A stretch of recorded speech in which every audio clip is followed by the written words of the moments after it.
Assalamualaikum warahmatullahi wabarakatuh. Waalaikumsalam warahmatullahi wabarakatuh. Alhamdulillah, segala puji syukur bagi Allah yang telah mengumpulkan kita di sini. Dan juga tak lupa salawat dan salam kepada junjungan kita Nabi besar Sayyidina Muhammad. Allahumma shalli alaihi. Asyhadu an la ilaha illallah wa asyhadu anna Muhammadar Rasulullah. Allahumma shalli ala Sayyidina Muhammad wa ala ali Sayyidina Muhammad. Alhamdulillah, malam ini kita masih diberi kesempatan oleh Allah Subhanahu wa taala untuk duduk di majelis yang mulia ini. Dan alhamdulillah masih bersama Ustaz kita. Semoga kita doakan beliau, semoga beliau dipanjangkan umurnya, Amin. disehatkan badannya, bahagia dunia hingga akhiratnya. Amin ya rabbal alamin. Dan kita juga yang duduk hadir di majelis yang mulia ini mendapatkan limpahan rahmat dan berkah dari Allah Subhanahu wa taala. Dan tidaklah kita pulang dari majelis yang mulia ini melainkan dosa-dosa kita diampuni oleh Allah Subhanahu wa taala, dosa-dosa maupun yang kecil maupun yang besar, yang lalu maupun yang akan terjadi. Amin ya rabbal alamin. Nah, tadi kita udah membaca kitab yang dibacakan oleh Ustadz Ahmad Fatwani. Alhamdulillah. Nah, menyimpang daripada cerita bab tadi, di sini saya mau menjelaskan bahwasannya begitu pentingnya majelis yang mulia ini, majelis ilmu, majelis zikir yang ada di sini. Dimanapun majelis-majelis itu merupakan pengaman daripada penduduk bumi ini. Nah, dulu sahabat bertanya kepada Rasulullah SAW. Ada sebuah cerita bahwasanya dahulu pada saat Rasulullah berdiri di dekat Gunung Uhud, nah itu beliau didatangi oleh para sahabat dan sahabat bertanya kepada Nabi SAW, ya Rasulullah, apakah gunung ini pengaman bagi untuk bumi ini? Ya, kata Rasulullah, ya betul, gunung ini pengaman daripada dunia ini. Dan lalu sahabat bertanya lagi, ya Rasulullah, apakah ada yang lebih kuat daripada gunung ini? Lalu Rasulullah SAW menjawab, ada, kata Rasulullah. Kalau begitu apa ya Rasulullah? Ialah yang lebih kuat daripada gunung ialah besi. Kenapa demikian ya Rasulullah? Karena walaupun setinggi gunung itu, sebesar apapun gunung itu, kalau bila dikikis, dicangkul, itu pasti akan hancur itu gunung. Maka dari itu besi lebih hebat daripada gunung. Lalu sahabat bertanya lagi, ya Rasulullah, adakah yang lebih hebat daripada besi ini ya Rasulullah? Lalu Rasulullah menjawab, ada. Apa itu ya Rasulullah? Yang lebih hebat daripada besi ini ialah api. Kok bisa begitu ya Rasulullah? Sekuat-kuatnya besi, sekuat-kuatnya baja, tapi kalau sudah terkena api pasti akan meleleh dan lama-lama pasti akan hancur.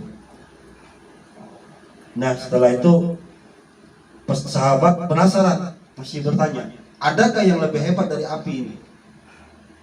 Lalu ditanya lagi, wahai Rasulullah, adakah yang lebih hebat daripada api ini ya Rasulullah? Ada, kata Rasulullah. Nah, terus apakah itu ya Rasulullah?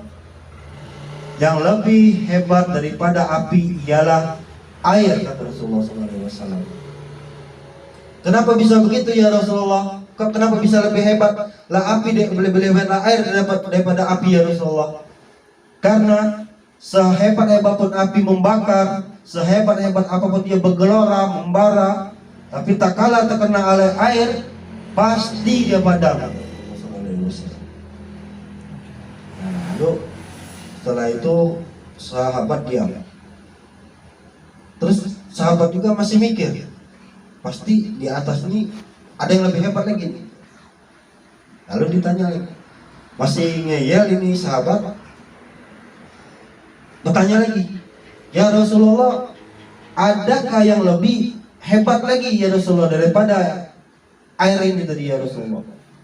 Lalu Rasulullah menjawab, ada. Apa itu ya Rasulullah? Yang lebih hebat daripada air ini ialah angin ya Rasulullah. Hebat-hebatnya air bisa ditiup oleh angin, dibawa oleh angin kemanapun dia bisa pecah, ditiup oleh angin. Nah setelah itu Rasulullah diam. Begitu diam, sahabat nanya lagi, ya Rasulullah, adakah yang lebih hebat daripada ini angin gitu ya Rasulullah? Nah, lalu sampai tersenyum ya Rasulullah menjawab, ada, kata Rasulullah. Ada yang lebih hebat daripada angin ini angin gitu. Nah kalau begitu ya Rasulullah, kasih tahu kami ya Rasulullah, apa yang lebih hebat daripada angin? Kata Rasulullah, yang lebih hebat daripada angin itu ada dua sifat, dua golongan. Apa itu ya Rasulullah? Satu, orang yang kaya raya dermawan. Satu, orang yang kaya dermawan. Karena dengan kekayaannya dunia, dengan kedermawanannya dunia akan aman dari segala bencana, kata Allah Subhanahu wa taala. Dia bisa memberi satu dunia ini dengan kekayaannya, dengan kedermawanannya, dia membagikan hartanya, menginfakkan hartanya, dia bangun majelis, dia bangun masjid, dia bantu pakai miskin, dia bantu anak-anak yatim. Orang-orang yang kayak inilah yang bisa membuat Allah Subhanahu wa taala menjadi redam dia punya amarah. Nah, jadi orang yang kaya dermawan ini pengaman bagi penduduk bumi ini. Terus yang kedua, apa itu ya Rasulullah? Yang kedua itu adalah seseorang yang berilmu dan menyampaikan ilmunya dengan ikhlas karena Allah Subhanahu wa taala. Nah, dengan dia menyampaikan ilmunya dengan ikhlas, dia mengajar di pondok-pondok pesantren, dia ngajar di rumah, dia ngajar di majelis, dia ngajar di masjid dengan ikhlas karena Allah. Karena itu turun rahmat Allah dan mencegah daripada murkanya Allah Subhanahu wa taala. Dan ini jadi pengaman dari penduduk bumi ini dari segala bencana, kata Rasulullah. Lebih hebat daripada gunung yang tersebut yang menyangga daripada ini dunia. Dan lebih hebat lagi daripada air, daripada api, daripada angin, dari keseluruhan yang tersebut. Lebih hebat lagi, kata Rasulullah.